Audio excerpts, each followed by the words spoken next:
Silver is still crashing.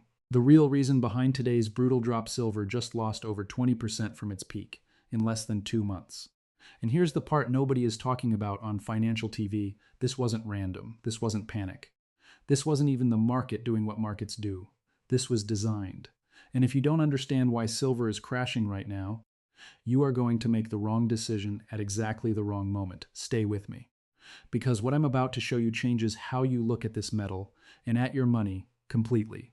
Here's what this video is going to do. I'm going to walk you through the exact forces crashing silver right now. Not the surface level story the headlines are giving you, but the actual mechanics underneath: the Fed, the jobs market, the Iran war premium, the margin calls, the dollar, and the one structural reality about silver that most retail investors have never been told. By the end of this video, you're going to understand why silver is the most violently misunderstood asset in the world, and why that volatility, as brutal as it feels right now, is also the reason serious money keeps coming back to it. But first, let's talk about what just happened. Section 3. What just happened? Silver opened 2026 on an absolute tear. From January into early February, the metal surged nearly 40%. Gold was up 15% over the same period. Silver was lapping it. Momentum traders were piling in. Social media was calling $150. Some analysts had even more aggressive targets on the table, and then it fell off a cliff. On January 30th, silver collapsed roughly 30% in a single session, one of the largest single-day drops ever recorded in the modern silver market. Within 48 hours of touching $96 per ounce, silver was trading below $74, billions in paper profits gone. Investors who bought near the top watched a quarter of their position evaporate before they could even log into their brokerage account. What happened? The CME Group, the exchange that controls silver futures, raised margin requirements. They made it more expensive to hold leveraged silver positions.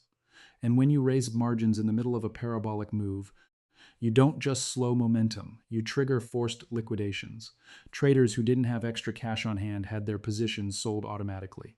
That selling created more selling. The cascade was almost mechanical. And here's the part that should make your blood run cold. This is not new. This is not unprecedented. This is exactly what happened to silver in 2011 at $50 an ounce. Same exchange, same mechanism, same result. The January 2026 crash had identical fingerprints: margin hikes, forced liquidations. Paper silver sold faster than physical buyers could absorb it. The mechanism was identical. That's not a coincidence. That's a pattern. Section 4. The current crash explains how January happened. Silver found a floor near $74, and then slowly, painfully, it tried to recover. It climbed back. Not to the highs, but enough to feel like maybe the worst was over. And then came the Iran war. On February 28th, the United States launched strikes on Iran. The Strait of Hormuz, one of the most critical oil choke points on the planet, effectively shut down. Energy markets went haywire. Oil spiked. And silver, which had been moving sideways all of February, surged back above $96 as geopolitical panic flooded into safe haven assets. But here's the thing about geopolitical silver premiums: they burn fast.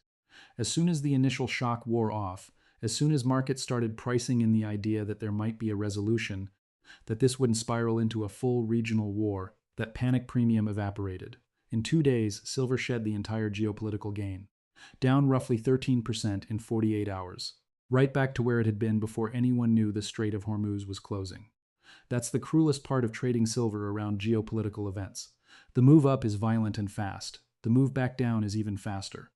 And retail investors who chase the spike are almost always the last ones holding the bag. But the geopolitical unwind isn't even the real driver of what's happening right now. The real killer is the Federal Reserve. Section 5, the Fed trap. Let's talk about the most important variable in the entire precious metals complex right now: the Fed. Specifically, what the Fed can and cannot do. Here's the situation. Going into 2026, the market was expecting rate cuts. The entire precious metals bull case was built on that expectation. Lower rates mean a weaker dollar. A weaker dollar means higher gold and silver. It's a simple relationship that has held for decades. Then 2 things happened that blew that thesis apart. First, inflation didn't cool down fast enough. April CPI came in hot. The market had to reprice. Rate cut expectations didn't just shrink. They disappeared entirely. Some traders started betting on a rate hike before year-end. Second, the jobs market shocked everyone. On June 5th, the May jobs report dropped. It blew past every analyst forecast. Strong payroll growth, Strong participation, a labor market that looked like it had no interest in slowing down. For silver, that's the worst possible combination. Strong jobs plus sticky inflation equals higher rates for longer. Higher rates equal a stronger dollar. A stronger dollar equals pressure on all commodities priced in dollars, including silver. And if you layer in the fact that the Fed is now run by Kevin Warsh, a Trump White House appointee who has a hawkish reputation, the market suddenly has to price in a Fed that might actually raise rates into an economy that's still running hot. One analyst put it perfectly. He said the Fed is trapped. They can't cut because inflation is still elevated.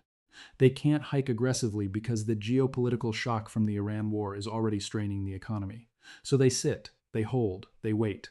And every day they wait, uncertainty compounds. And uncertainty, for silver, is like a slow bleed. Silver dropped below $69. 50 after the jobs report. That's a price it hasn't seen since late March. Gold? Gold fell too, but gold fell about 1.3% that day. Silver fell multiple percent on the same data, on the same day. That divergence is not a coincidence. It's the defining characteristic of silver versus gold, and it's what you have to understand if you're going to make intelligent decisions here. Section 6. The dual nature of silver. Here's the insight that most people miss completely. Silver is not gold. I know that sounds obvious, but the implications run deeper than most retail investors ever think about. Gold is a pure monetary metal. When fear spikes, institutional capital flows into gold. When central banks want to diversify away from the dollar, they buy gold. When geopolitical risk peaks, gold is the asset that holds. Gold buyers at the institutional level are sticky. They don't panic easily. They have long-time horizons. Silver is something else entirely. Silver is a hybrid, part monetary metal, part industrial commodity. And that dual identity is both its greatest strength and its most dangerous vulnerability. On the way up, the industrial demand story adds fuel to the monetary story. Solar panels, electric vehicles, AI infrastructure, advanced electronics. The global energy transition requires silver in enormous quantities. That industrial demand creates a structural floor under the metal that doesn't exist for gold. But on the way down, that same dual identity becomes a liability. When risk appetite shifts, silver gets hit from both sides simultaneously. Monetary buyers reduce exposure because of dollar strength or rate expectations. Industrial demand expectations get cut because a strong dollar and hawkish Fed means slower global growth. And then you have the speculative layer, the momentum traders, the hot money that rotated into silver from crypto and tech during the rally. Those players exit fast and without remorse. Silver climbed 40% in January, while gold climbed 15%. That outperformance felt amazing on the way up. But it tells you everything about the downside risk. Higher beta means higher returns in the rally. It also means deeper cuts in the correction. JP Morgan has a 2026 silver average forecast of $81 an ounce. Bank of America on the bull end has targets as high as $309 in a scenario where monetary debasement accelerates. That range, between $81 and $309, tells you how wide the distribution of outcomes really is. Silver is not a calm asset. It never has been. And pretending otherwise is one of the most expensive mistakes an investor can make. Section 7. The margin mechanism in paper markets. Let's go one layer deeper, because this is where things get genuinely uncomfortable. Most people who trade silver are not buying physical silver. They are buying paper silver, futures contracts, ETFs, leveraged positions on exchanges. And the paper silver market is dramatically larger than the physical silver market. Think about what that means. When the price of silver moves, it is often not moving because someone bought or sold a bar of physical metal. It is moving because someone bought or sold a contract, a piece of paper that represents a claim on silver. And those contracts can be created, multiplied, leveraged, and liquidated in ways that have nothing to do with actual physical supply and demand. This is why margin hikes are so devastating. When the CME raises margin requirements, they are not changing anything about physical silver supply. They are not changing industrial demand. They are not changing the monetary case for holding the metal.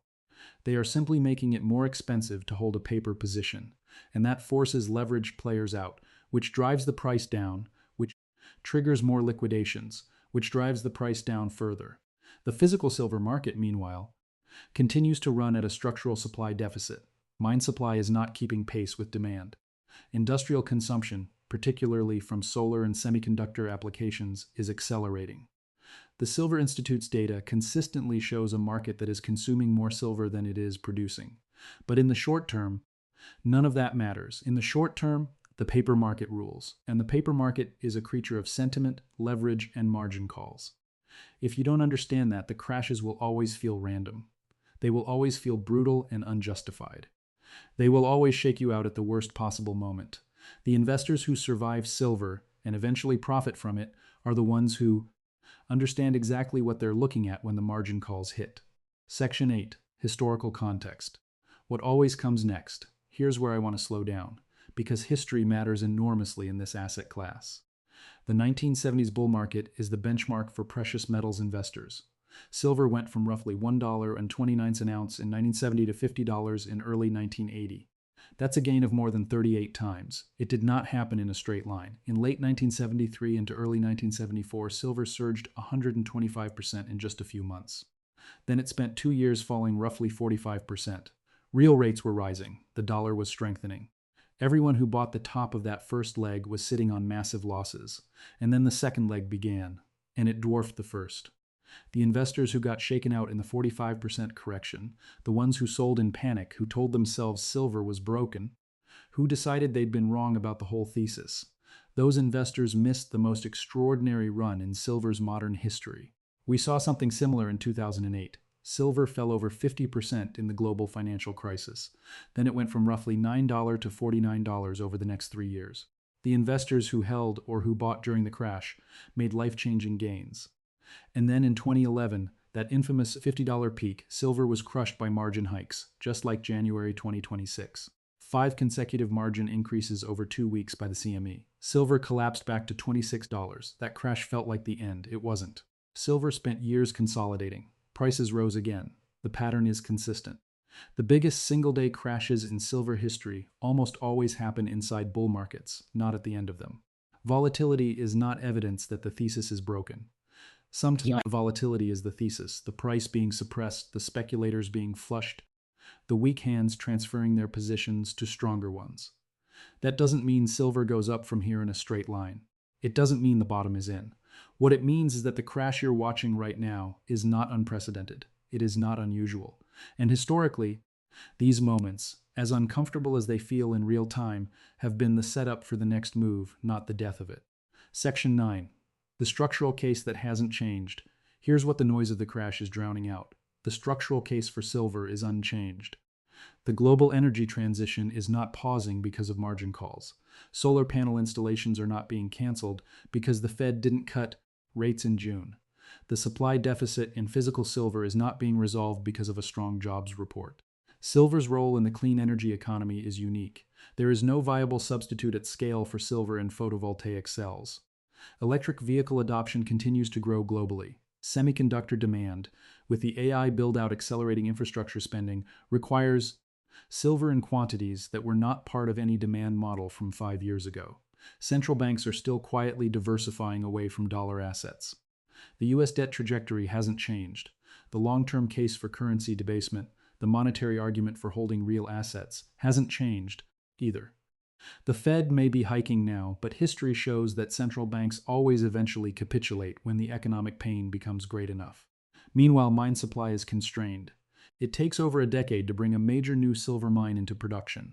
The permitting, the capital, the infrastructure, these are not problems that respond quickly to higher prices.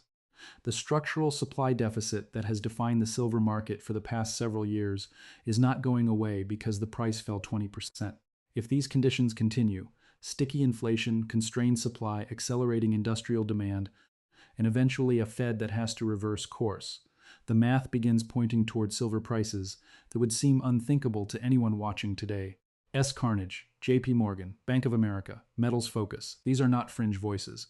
These are the largest financial institutions in the world. And their silver price forecasts for 2026 range from $81 to $309. That's not a tight consensus.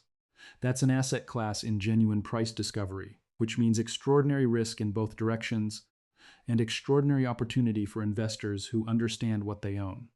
Section 10. What smart money is doing right now. So what are the sophisticated investors doing while retail is panicking? Most retail investors are doing one of two things right now. They're either panic selling, locking in losses at the worst possible moment, or they refrozen, staring at red screens, waiting for someone to tell them what to do. Smart money is doing something different. They're separating signal from noise. They're asking, has the fundamental thesis changed or has the price changed? Those are not the same question. A lower price does not mean a broken thesis.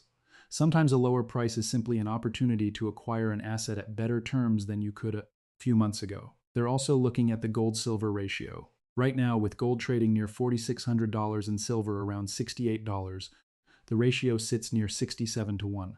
Historically, when that ratio is elevated, when you need far more ounces of silver to buy 1 ounce of gold, silver has a tendency to outperform gold dramatically in the next major leg of a precious metals bull market. The ratio itself becomes a signal, and they're staying physical.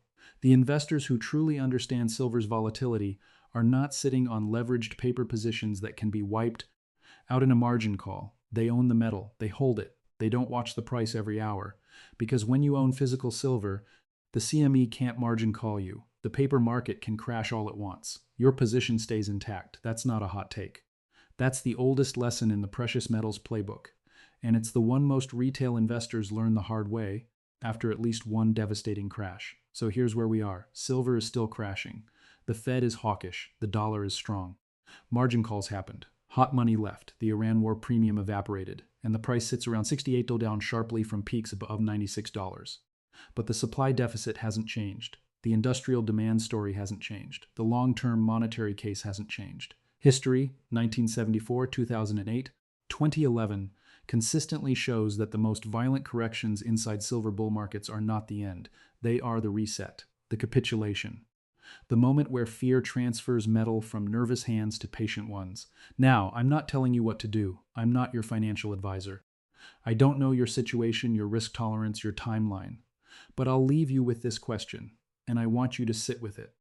If silver was a business, and the business's fundamentals were strong, its product was in growing demand, and its long-term supply was constrained, would you rather buy it when everyone was euphoric and the price was near $96?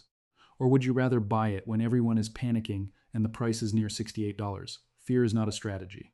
But understanding fear, knowing why it exists, what's causing it, and whether it's rational or mechanical, that is a strategy.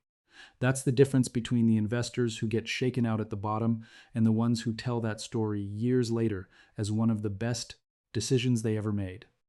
The next few months in silver will be defined by the Fed, the Iran conflict resolution, and the jobs market. Watch those 3 variables. If inflation rolls over, if the geopolitical situation stabilizes, and if the Fed signals any pivot, even a pause, silver will reprice faster than almost any other asset on the planet. That's the nature of this metal. It punishes impatience, it rewards conviction. And right now in June 2026, the question isn't whether silver will ever go higher. The question is whether you'll still be holding it when it does.